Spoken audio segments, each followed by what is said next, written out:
కర్నూలు జిల్లా నందికొట్కూరుకు సుమారు 20 కిలోమీటర్ల దూరంలో ఉన్న ఈ ప్రాంతాన్ని నివృత్తి సంగమేశ్వరంగా భావిస్తారు. కృష్ణ, వేణి, తుంగ, భద్ర, భీమరది, మాల, భవనాశిని అనే ఈ 7 నదులు ఈ క్షేత్రాదినాథుల్ని సేవించటానికి ఇక్కడికి వచ్చి చేరినట్లును, అలాగే ఇక్కడ దక్షయజ్ఞం సందర్భంగా దాక్షాయిని తన శరీర నివృత్తి చేసుకున్నందున ఈ ప్రాంతానికి నివృత్తి సంగమేశ్వరం అయినదని చరిత్ర చెబుతుంది.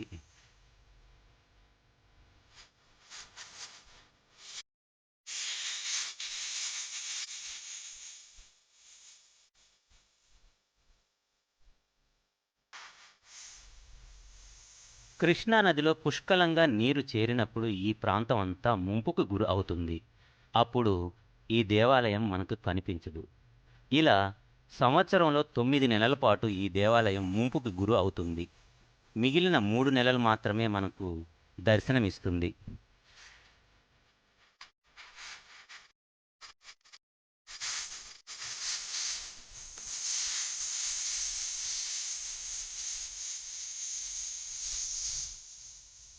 విశాలమైన మండపాలు, రాతి స్తంభాలు చూస్తుంటే మనకు అలనాటి చాళుక్యుల కట్టడాలుగా గుర్తుకు తెస్తుంది.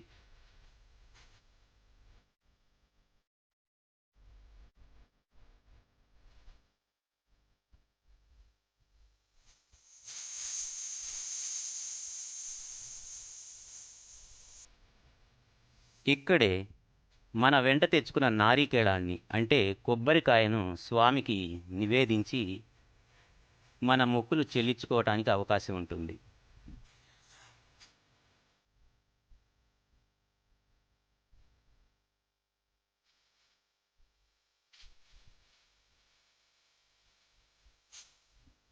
గ్రహణ సమయంలో సప్త సాగరాలు సర్వతీర్థాలు ఇక్కడికి వచ్చి చేరతాయి. ఆ రోజు ఈ సప్తసింధు సంగమంలో స్నానం చేసిన వారికి సర్వతీర్థాలలో స్నానం చేసిన ఫలం లభిస్తుందని, ఇంద్రియ నిగృహుడై నియమంతో స్నానం చేసిన వారికి 1000 అశ్వమేధ యాగాలు, 1000 వాజపేయ యాగాలు చేసినంత పుణ్యం లభిస్తుందని, రాహుగ్రస్త సూర్యగ్రహణంలో ఇక్కడ భూదానం చేసినవాడు అంతులేనంత పుణ్యాన్ని సంతరించుకుంటాడని, మానవుడెలాగైనా అన్ని పనులు వదిలి గ్రహణ సమయంలో ఇక్కడ స్నానం చేయటానికి ప్రయత్నించాలని, స్పర్శశిలను తాకినంతనే ఇనుము బంగారమైనట్లు ఎంతటి పాపాత్ములైనా ఈ తీర్థస్నానం వల్ల పుణ్యాత్ములవుతారని, మాఘమాసంలో ఇక్కడ స్నానం చేయటం వల్ల కోటి యజ్ఞఫలం లభిస్తుందని, సుమారు 1,47,456 చదరపు కిలోమీటర్ల వైశాల్యం గల శ్రీశైల మహాక్షేత్రంలో ఉత్తమమైనది ఈ నివృత్తి సంగమేశ్వర తీర్థమని పురాణాలు వల్లెవేస్తున్నాయి.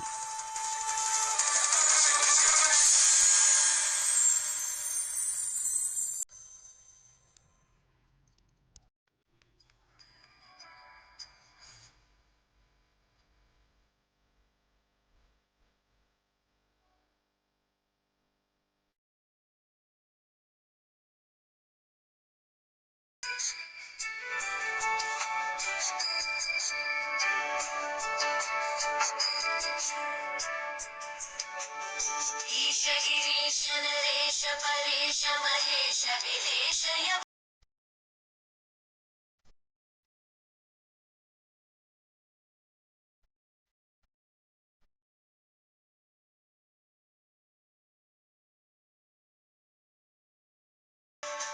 యాదవ్య సుమంగళ విగ్రహయా లింగిత వామాంగ విభో సాంబ సదా శివ శంభో శంకర శరణం తే తవ చరణయుగం పూరీ కురు మామజ్ఞమనాథం పూరీ కురు మే దురితం భో శివ శంభో శంకర శరణం తే తవ చరణయుగం శివాయ నమో శివాయ నమః శివాయ నమో నమః శివాయ శివాయ నమో శివాయ నమః శివాయ నమో నమః శివాయ.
నది సంగమం 7 నదుల కలయిక ఈ సంగమేశ్వర క్షేత్రము. కృష్ణ, వేణి, తుంగ, భద్ర, మలాపహారిణి, భీమరతి, భవనాశిని అను 7 నదుల కలయిక ఈ సంగమేశ్వరము.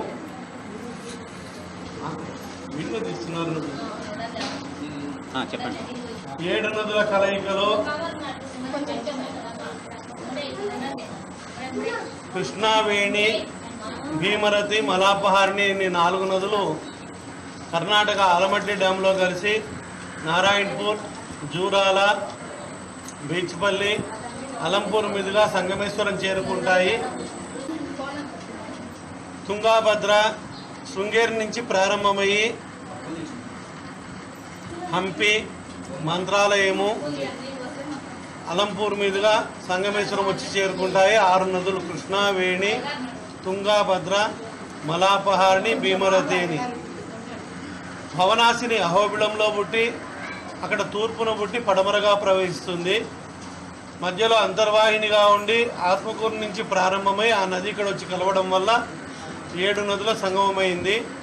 పంచపాండవులు తమ అరణ్యవాసంలో ఈ ప్రాంతానికి వచ్చినప్పుడు పక్కనున్న కృష్ణ పరమాత్ముడు శివలింగాలను ప్రతిష్ఠించమని చెప్పడంతో ధర్మరాజుల వారు కాశీకి వెళ్ళి శివలింగాలను తీసుకురమ్మని చెప్పడము, భీముడు కాశీ నుంచి శివలింగాలు తీసుకొచ్చే సమయానికి ముహూర్త సమయం ఆసన్నమవుతుందని వేపముద్దును శివలింగంగా ప్రతిష్ఠిస్తారు ధర్మరాజుల వారు.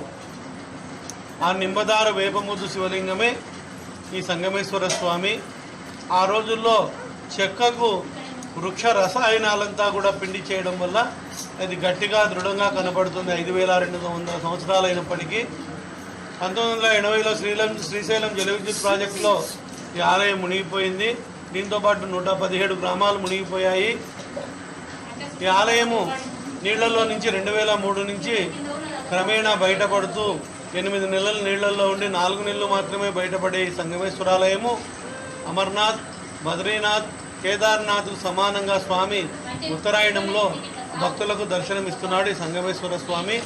ఈ వేసవిలో 121 రోజుల్లో 21 సోమవారాలు స్వామికి విశేష పూజలు జరుగుతాయి.